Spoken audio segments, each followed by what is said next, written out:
Juan Fernandez coming to you from the KCAL News studios along with Mike Rogers at the desk. Desmond Shaw in SkyCal coming to you with breaking news. Several brush fires burning right now in the Southland. Our focus right now is in Paris in Riverside County. Let's go ahead and go up to Desmond Shaw, who just arrived there above SkyCal. What's going on there, Des?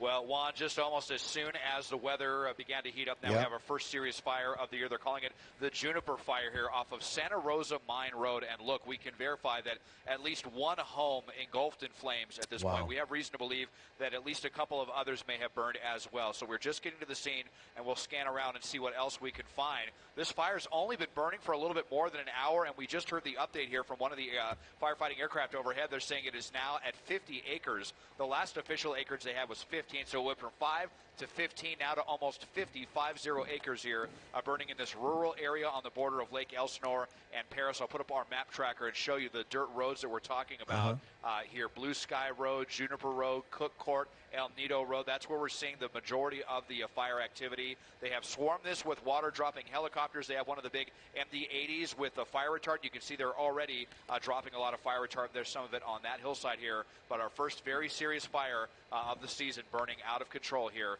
in the Inland Empire, Juan. A pretty serious fire. And Mike Rogers at the desk, you were telling me that this fire is growing at a very rapid rate of speed, right? Yeah, right, Juan. They call it the critical rate of spread, which means it's spreading faster than they can get control of it. It's one of the fastest types of fires that spread like this. And you can see happening so quickly they can't even get these homes protected with any kind of aerial protection or anything like that. They're just really burning at a quick rate. I also want to show you, if we can come to my computer really quick, there are mandatory evacuations for this. They're inside this red box. So you see anything south of Santa Rosa Mine Road, anything to the east of this road, El Baquero Road, this whole area, this Steel Valley subdivision, anything within this red box is in a mandatory evacuation zone right now. So obviously, if you live in this area, you are probably already aware of this fire, but there are mandatory evacuations for this. As we take SkyCal back full, we can see a lot of the active flame has actually started to die down a little bit. They've done a great job with those retardant drops. Unfortunately, we have lost at least this one home that we see. We believe others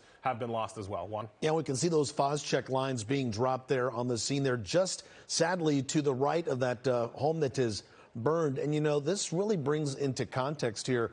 We had such a May gray. We had the beginning of June was also one, and most of the month we saw some very cloudy and cool conditions. The heat is now just ramping up. I understand temperatures are going to keep building throughout the week here, and immediately we're seeing these fires. Well, and to make matters worse, everything that grew over the winter from the wet winter is now very dry and very flammable, and it doesn't take long at all to catch fire. And now, Juan, while we talk about this fire, some of the resources from this fire are actually being pulled now to another fire just east of Redlands in the Mentone area. So they're dealing with fires in both parts of this area, trying now to kind of split the resources. And we know these firefighters always at the ready, but again, as you're saying, as things keep growing and changing, they're going to pull resources from here. And look how big the scar area is in just a short amount of time. When I first heard of this fire, it was at about 15 acres. Desmond was saying it's at about 50 now. And you can see it doesn't look like there's a lot of brush or that there was a lot of brush around this home, but it didn't seem to matter there. What was there burned. And it's right up the hillside. I mean, these fires just chew up the top of a hill very quickly. They can make a run for it. Any little bit of wind will have them do that. That's why, as Des shows us this, you see, and there's another retardant drop there, but they're all kind of on the tops of the hills to keep them from cresting over to the other side of the hill. Desmond, we want to go back up to you. What do you see from your vantage point right now? Are you seeing anything that may be of interest right now? We know we have that home burning. We see the Phos-Check lines being dropped. But do we see many fire crews down below? There are definitely some ground crews down here. We'll see if we can find them kind of spread throughout the area. We know that there's at least 100 firefighters on the ground that are on this. Here is some of them coming into the scene here. It's going to be Riverside County Fire, I believe, primarily in charge of trying to get this one under control.